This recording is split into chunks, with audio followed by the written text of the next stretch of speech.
इस वीडियो में हम पूरक घटनाएं, जिन्हें हम इंग्लिश में कॉम्प्लीमेंट्री इवेंट्स कहते हैं, इनके बारे में जानने वाले हैं। तो चलिए इन्हें समझने के लिए यहां पर हम एक उदाहरण की सहायता लेते हैं। तो उदाहरण रूप में मान लेते हैं कि हमने यहां पर एक पासा फेंका है। तो आइए एक पासा फेंके और एक पासा फेंकने पर हमें एक प्रतिदर्श समष्टि S प्राप्त होने वाला है। प्रतिदर्श समष्टि को हम इंग्लिश में सैंपल स्पेस कहते हैं। तो इसमें 1 से लेकर 6 तक की संख्याएं आ जाने वाली हैं। तो चलिए अब इस प्रतिदर्श समष्टि को हम यहां पर निरूपित करते हैं। तो इसके लिए जो हमने पहले अध्याय पढ़ा है सेट्स यानी कि समुच्चय, उसके ज्ञान का उपयोग करेंगे। तो यहां पर मान लीजिए इस प्रकार से हम इस प्रतिदर्श समष्टि को दर्शाने वाले हैं। तो 1 से लेकर 6 तक की संख्याएं हैं, तो इनको निरूपित कर लेते हैं। 1 2 3 4 5 6। अब मान लीजिए कि एक यहां पर घटना है A। तो एक बार के लिए आप यह कल्पना कर सकते हैं कि आप लूडो खेल रहे हैं और आपको 1 या 6 चाहिए। तो यदि 1 या 6 आ जाएगा तो हम कहेंगे कि यह घटना A घटित हो चुकी है। तो यदि इस घटना A को हम यहां पर निरूपित करना चाहें या दर्शाना चाहें तो किस प्रकार से दर्शा सकते हैं? देखिए, इस प्रकार से यह जो पीला वृत्त आएगा, तो इस पीले वृत्त के अंदर जो ये दोनों संख्याएं 1 व 6 हैं, ये इस घटना A को दर्शाएगी। तो हम कह सकते हैं कि इस पीले क्षेत्र के अंदर या इस पीले वृत्त के अंदर जो कुछ भी है वह हमारी घटना A को निरूपित करेगा। अब आप तो चाह रहे हैं कि घटना A घटित हो जाए, किंतु कल्पना कीजिए कि आप अपने एक दोस्त के खिलाफ खेल रहे हैं और आपका दोस्त चाहता है कि घटना A घटित ना हो। इसका अर्थ है कि आपका दोस्त चाहता है कि घटना A का पूरक आए, यानी कि कॉम्प्लीमेंट ऑफ A आए। तो जब घटना A का पूरक आएगा तो इसका अर्थ होगा कि घटना A घटित नहीं होती है। तो घटना A कब घटित नहीं होगी? जब हमें इस पीले वृत्त के बाहर कोई भी संख्या मिल जाए, यानी कि हमें यह 2 मिल जाए, 3 मिल जाए, 4 मिल जाए, 5 मिल जाए। तो यदि इन चारों संख्याओं में से हमें कोई भी संख्या मिलेगी तो हम कहेंगे कि घटना A घटित नहीं होती है, यानी घटना A का पूरक आ रहा होता है। तो हम यहां पर लिख सकते हैं घटना A डैश। तो यह A डैश A के पूरक को लिखने का ही एक तरीका है। तो इसका अर्थ है कि घटना A घटित नहीं होती है। तो इसमें देखिए कौन कौन से प्रतिदर्श बिंदु आ जाएंगे? 2 3 4 5। तो घटना A से हमें घटना A का पूरक यानी कि घटना A डैश मिल गई है। हमने क्या किया है?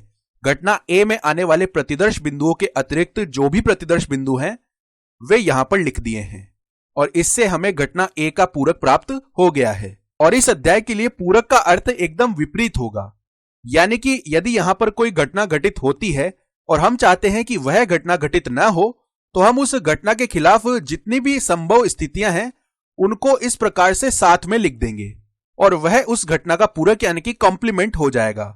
जैसे कि घटना A घटित होने के लिए आवश्यक था कि या तो 1 आए या 6 आए। तो हमने क्या किया? हमने इस प्रतिदर्श समष्टि में से 1 व 6 के अतिरिक्त जितने भी प्रतिदर्श बिंदु हैं वे इस प्रकार से लिख दिए। तो यह घटना A का पूरक आ गया।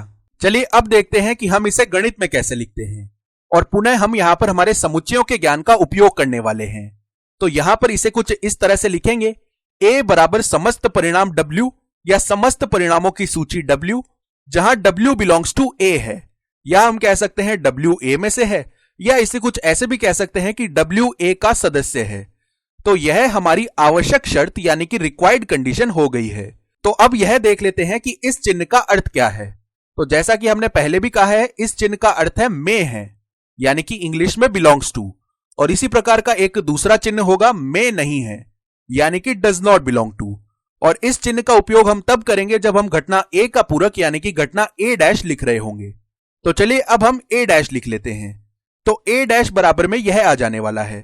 तो देखने से हमें यह थोड़ा जटिल लग रहा है, तो चलिए इसे अब हम पढ़ते हैं। तो A डैश बराबर में है W, यानी कि समस्त परिणामों की सूची W, जहां W बिलोंग्स टू S है, यानी कि W इस हरे क्षेत्र S में से आ रहा है। और साथ ही साथ W does not belong to A है, यानी कि W इस पीले क्षेत्र A में से नहीं होगा। इसका मतलब है कि वह संपूर्ण भाग जो इस हरे क्षेत्र के अंदर है और पीले क्षेत्र के बाहर है वह घटना A का पूरक हो जाएगा। तो अब आपको समझ में आया होगा कि जो A डैश के रूप में यहां पर यह जटिल सा लिखा हुआ है इसका अर्थ क्या है? तो आप a एवं a डैश इन दोनों को अपनी पाठ्य पुस्तकों में लिखा हुआ देख सकते हैं। और साथ ही साथ हो सकता है कि आप यह सीखना चाहते हो कि a एवं a डैश को इस प्रकार से कैसे लिखा जाता है। तो चलिए अब हम थोड़ा सा अभ्यास यानी कि प्रैक्टिस कर लेते हैं। तो पुनः मान लीजिए यहां पर हमने एक पासा फेंका है और पासा फेंकने पर हमें एक प्रतिदर्श समष्टि S मिला है, जिसके अंतर्गत ये 6 प्रतिदर्श बिंदु यानी कि 1 2 3 4 5 6 ये आने वाले हैं। और अब मैं यहां पर एक घटनाओं की सूची लिखने वाला हूं और आपको उन घटनाओं के पूरक यानी कि कॉम्प्लीमेंट्स लिखने हैं। तो मान लीजिए पहली घटना A है, जिसके अनुसार एक विषम संख्या यानी कि ऑड नंबर आता है। दूसरी घटना B है, जिसके अनुसार एक अभाज्य संख्या यानी कि प्राइम नंबर आता है। तीसरी घटना C है, जिसके अंतर्गत 3 से बड़ी एक संख्या आती है। अब एक घटना D है, जिसके अनुसार एक संख्या जो 5 से भाज्य है यानी कि डिविजिबल है वह आती है। अब एक घटना E है, जिसके अनुसार एक पूर्ण वर्ग यानी कि परफेक्ट स्क्वायर आता है। अब एक घटना F है, जिसके अनुसार 7 से छोटी एक संख्या आती है। इसी प्रकार एक घटना G है, जिसके अनुसार 2 एवं 4 के मध्य की एक संख्या आती है। अब एक घटना H है, जिसके अनुसार 1 एवं 6 के मध्य की एक संख्या आती है। तो ये सारी घटनाएं हैं। अब मैं चाहता हूं कि आप एक बार इस वीडियो को पॉज कीजिए और इन सभी घटनाओं के पूरक लिखने का प्रयास कीजिए। तो उम्मीद करता हूं कि आपने एक बार इस वीडियो को रोका होगा और इनके पूरक लिखने का प्रयास किया होगा। तो चलिए अब हम साथ में मिलकर इसे कर लेते हैं। तो सबसे पहले घटना A के अनुसार हमें एक विषम संख्या यानी कि ऑड नंबर चाहिए। तो प्रतिदर्श समष्टि S में देखिए विषम संख्याएं कौन कौन सी है। तो यहां पर 1 3 व 5 ये तीनों विषम संख्याएं हैं, अर्थात घटना A के अंतर्गत ये तीनों संख्याएं आ जाने वाली है। तो हम लिख लेते हैं A बराबर इस प्रकार से 1 3 5। तो अब यदि हम घटना A के पूरक की बात करेंगे तो इन तीनों संख्याओं के अतिरिक्त प्रतिदर्श समष्टि S में जो संख्याएं हैं वे लिखी जाएंगी।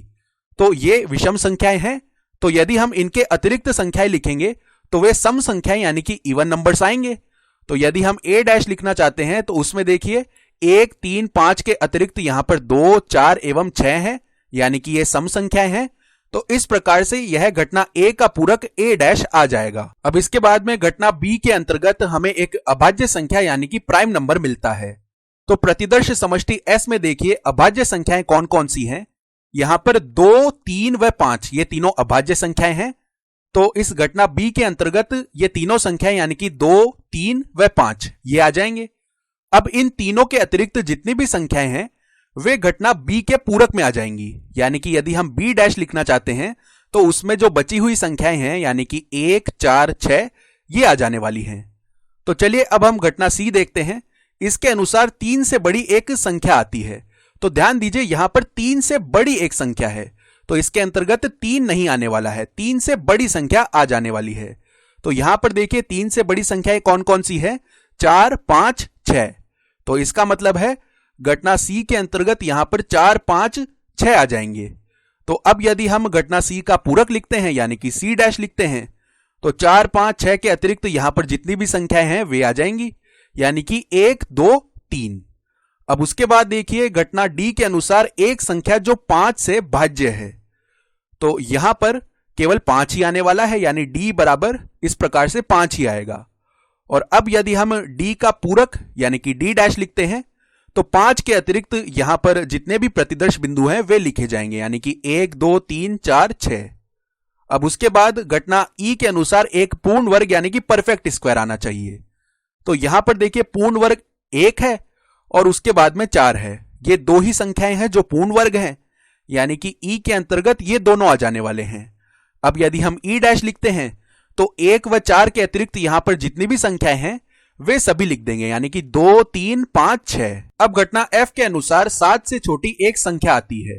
तो यह रोचक होने वाला है क्योंकि देखिए यहां पर जितनी भी संख्याएं हैं वे सभी 7 से छोटी है। तो इसका मतलब है घटना F में यहां पर ये सारे के सारे प्रतिदर्श बिंदु आ जाएंगे क्योंकि ये सभी 7 से छोटे हैं। और अब यदि हम घटना F के पूरक की बात करते हैं यानी कि F डैश की बात करते हैं तो उसमें देखिए ये सारी संख्याएं हम हटा देंगे। तो यहां पर यदि ये सारी संख्याएं हम हटा देंगे तो हमें क्या मिलेगा, हमें कुछ भी नहीं मिलेगा, यानी कि घटना F के पूरक में कुछ भी नहीं आएगा। और समुच्चय रूप में हम क्या कहते हैं, जब हमें कुछ भी नहीं मिल रहा होता है हम उसे फाई से दर्शाते हैं। तो एफ डैश बराबर में हम फाई लिख देंगे और इस फाई का अर्थ यहां पर है रिक्त समुच्चय यानी कि एम्प्टी सेट। और एक बात का ध्यान दीजिए, यहां पर यदि जो एफ का पूरक है वह एम्प्टी सेट यानी कि रिक्त समुच्चय है तो हम कहेंगे जो घटना एफ है वह सदैव ही घटित होगी, यानी कि घटना एफ एक निश्चित घटना यानी कि श्योर इवेंट होगा। और यहां पर घटना एफ का जो पूरक है वह एक असंभव घटना यानी कि इम्पॉसिबल इवेंट होगा, क्योंकि इसमें यहां पर एक रिक्त समुच्चय अर्थात एम्प्टी सेट आ रहा है।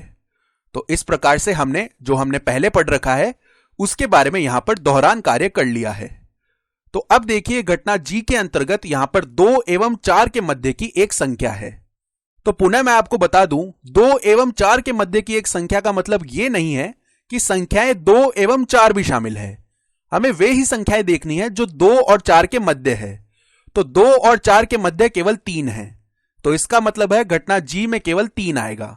और अब यदि हम घटना जी के पूरक की बात करते हैं तो उसमें 3 के अतिरिक्त सारी संख्याएं आ जाएंगी।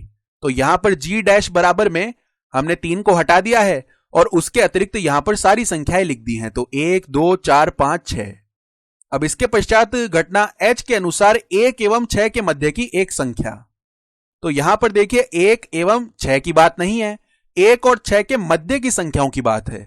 तो देखिए 1 और 6 के बीच में क्या क्या आ रहा है, 2 3 4 5। तो घटना एच हो जाएगी 2 3 4 5। अब यदि हम घटना एच का पूरक लिखते हैं यानी कि एच डैश लिखते हैं तो 2 3 4 5 इनको हम हटा देंगे और बची हुई जितनी भी संख्याएं हैं इस प्रतिदर्श समष्टि एस में वे लिख देंगे। तो यहां पर 1 व 6 आ जाएंगे। तो अब हम जान चुके हैं कि घटना के पूरक का अर्थ क्या होता है, गणित में हम इसे कैसे लिखते हैं और यहां पर हमने कुछ उदाहरणों को हल भी कर लिया है।